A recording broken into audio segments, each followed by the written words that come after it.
Good morning students. आपको सारे notes videos books वगैरह मिल गई होंगी। बेसिकली थोड़ा सा मेरे बारे में बताता हूँ। मेरा नाम पुनीत है। एमबीए का क्लासेस लेता हूँ। 2006 से पढ़ा रहा हूँ। 20 इयर्स का मेरे को एक्सपीरियंस है। वीजू, Purnima, JECRC, Arya, ILM, IRM, IPS business school सब में मैं जा रहा हूँ और एज अ गेस्ट फैकल्टी पढ़ा रहा हूँ। और इवनिंग में मेरा क्लासेस चलता है, ऑनलाइन ऑफलाइन रिकॉर्डेड, तीनों मोड पे क्लासेस चलता है। उसके अलावा एक टॉप कॉलेज है एमबीए का, आईएम अहमदाबाद, वहां मैं बच्चों को हर साल लेके जाता हूँ। मुंबई में एआई यूनिवर्सल, यहाँ पे गेस्ट पढ़ा रहा हूँ मैं। जेईसीआरसी में पढ़ा रहा हूँ, आर्या कॉलेज में पढ़ा रहा हूँ। इन कॉलेजेस में मैं पढ़ा रहा हूँ। देखिए, राइटर भी हूँ। 2008 से मैंने बुक्स वगैरह लिखना स्टार्ट कर दिया था। यूट्यूब पे सारे वीडियोस मिल जाएंगे, रिकॉर्डेड लाइव लेक्चर सब कुछ मिल जाएंगे। बस एक छोटा सा इंपॉर्टेंट डिस्कशन आप लोगों से करना था।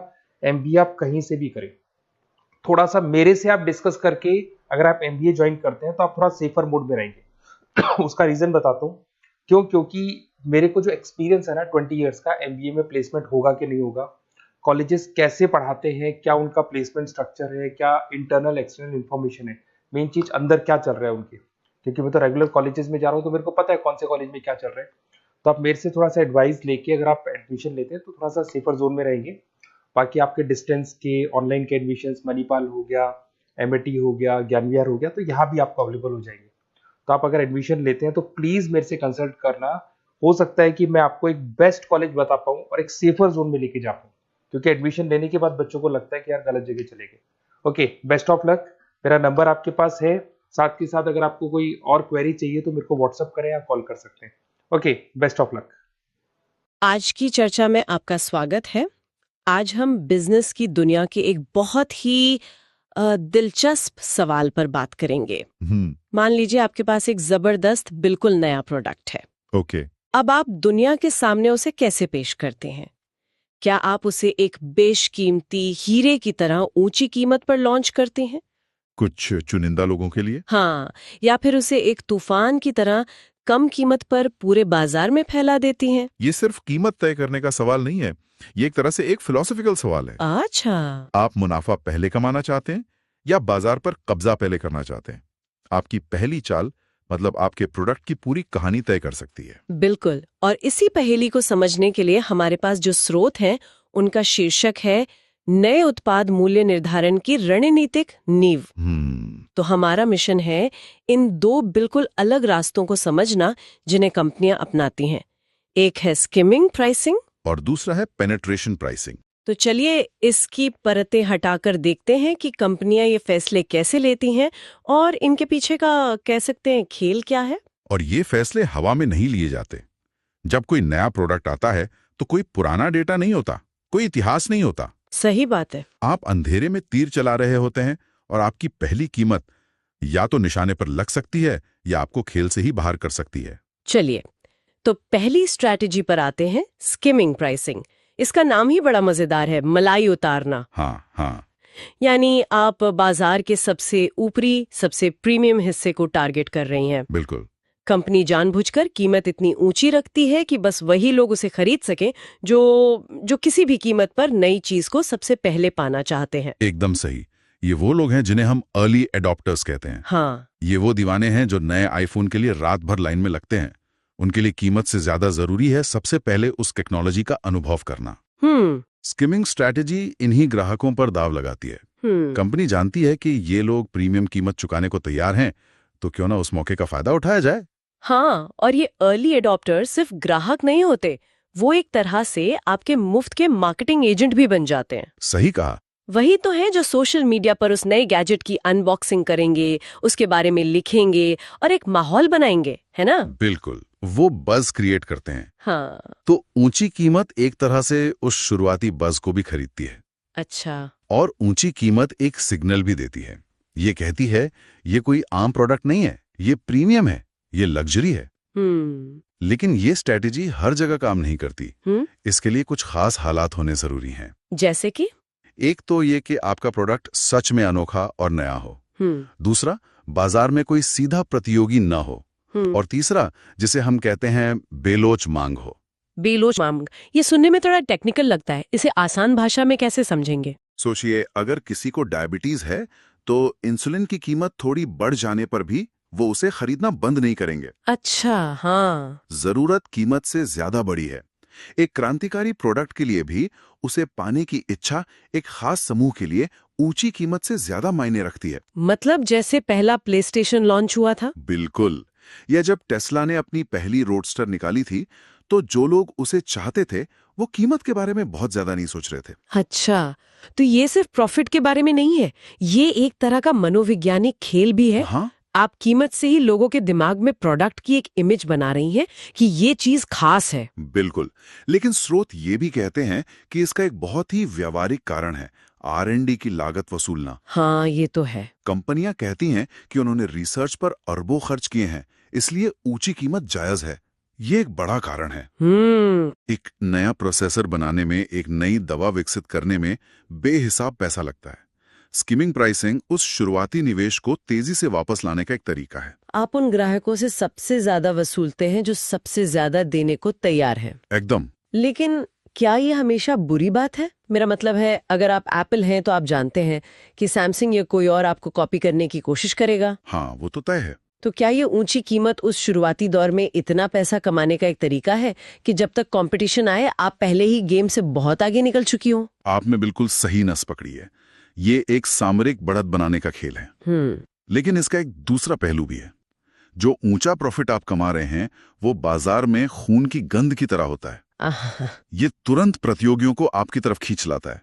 वो देखते हैं कि इस बाजार में बहुत पैसा है और वो भी अपना हिस्सा लेने आ जाते हैं। तो आपकी ये अनोखेपन वाली पार्टी ज्यादा दिन नहीं चलती। बिल्कुल नहीं। और जाहिर है ऊंची कीमत की वजह से आप शुरू में बहुत सारे ग्राहकों को खो देती हैं।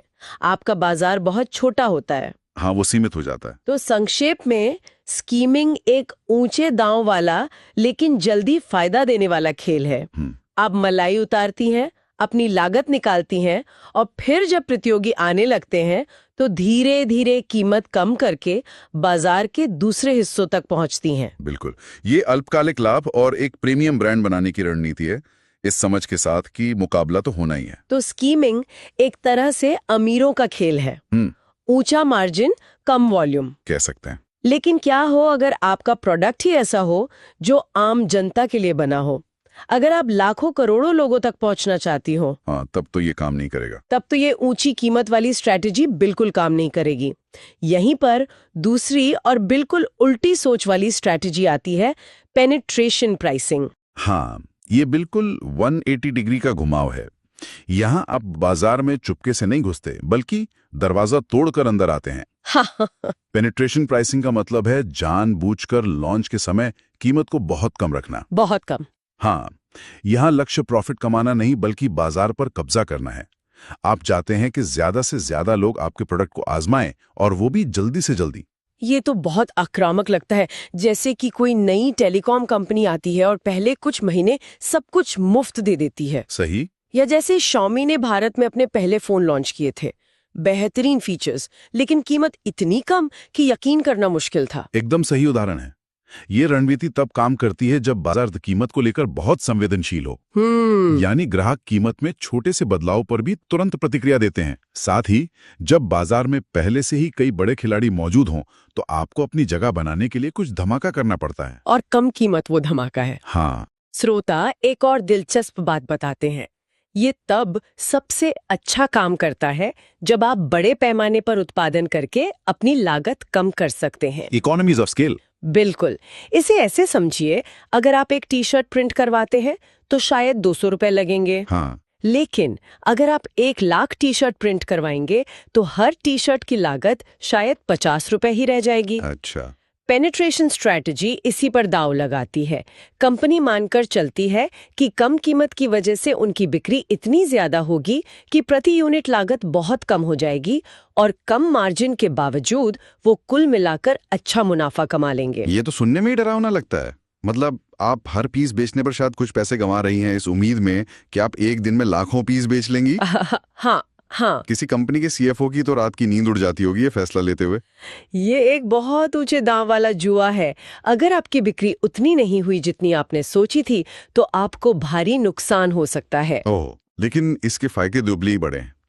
आप बहुत तेजी से बाजार का एक बड़ा हिस्सा अपने नाम कर लेते हैं। आप रातों रात एक जाना पहचाना नाम बन जाते हैं और कम कीमत नए प्रतियोगियों को बाजार में आने से रोकती है। कैसे? देखते हैं कि यहाँ तो पहले से इतना कम मार्जिन है, हम यहाँ क्या कमाएंगे। अच्छा, ये बात है। और एक बार ग्राहक आपके साथ जुड़ गया तो शायद वो जुड़ा रहेगा। उम्मीद तो यही होती है। अगर किसी को आपका प्रोडक्ट कम कीमत पे पसंद आ गया तो शायद वो बाद में कीमत थोड़ी बढ़ने पर भी आपको नहीं छोड़ेगा। हाँ, लॉयल्टी बन जाती है। लेकिन यहाँ एक मनोवैज्ञानिक जाल भी तो है। अगर आपने अपनी पहचान एक सस्ते ब्रांड के रूप में बना ली तो क्या बाद में आप कभी प्रीमियम बन पाएंगे? ये सबसे बड़े खतरों में से एक है। कीमतें बढ़ाना कितना मुश्किल होता होगा? बहुत ज्यादा। एक बार ग्राहकों के मन में आपकी सस्ती वाली छवि बन गई तो उसे बदलना लगभग नामुमकिन है। अगर कल को Xiaomi 2 लाख का फोन निकाले तो शायद बहुत कम लोग उसे खरीदेंगे, भले ही वो कितना भी अच्छा क्यों ना हो। सही बात है। आपकी कीमत आपकी पहचान बन जाती है। यहाँ एक और दिलचस्प बात है, क्या हो अगर आपकी पेनिट्रेशन स्ट्रैटेजी बहुत ज्यादा कामयाब हो जाए? ये एक छिपा हुआ खतरा है। अगर आपकी पेनिट्रेशन स्ट्रैटेजी बहुत ज्यादा कामयाब हो गई तो आप पूरे बाजार की कीमत को नीचे खींच लेते हैं, जिससे भविष्य में किसी के लिए भी प्रॉफिट कमाना मुश्किल हो जाता है।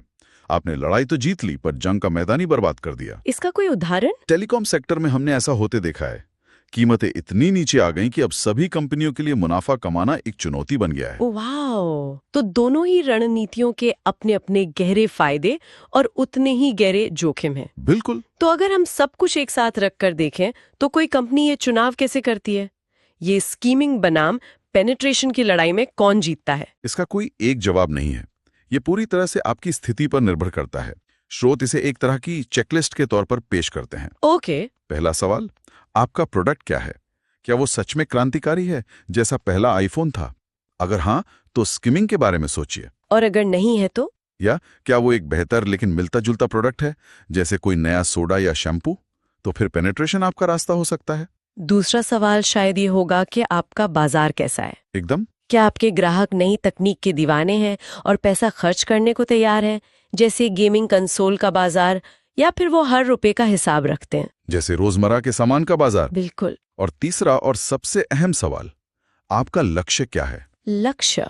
क्या आप जल्दी से जल्दी अपनी लागत निकालकर मुनाफा कमाना चाहते हैं या फिर आप एक लंबा खेल खेलकर बाजार पर राज करना चाहते हैं?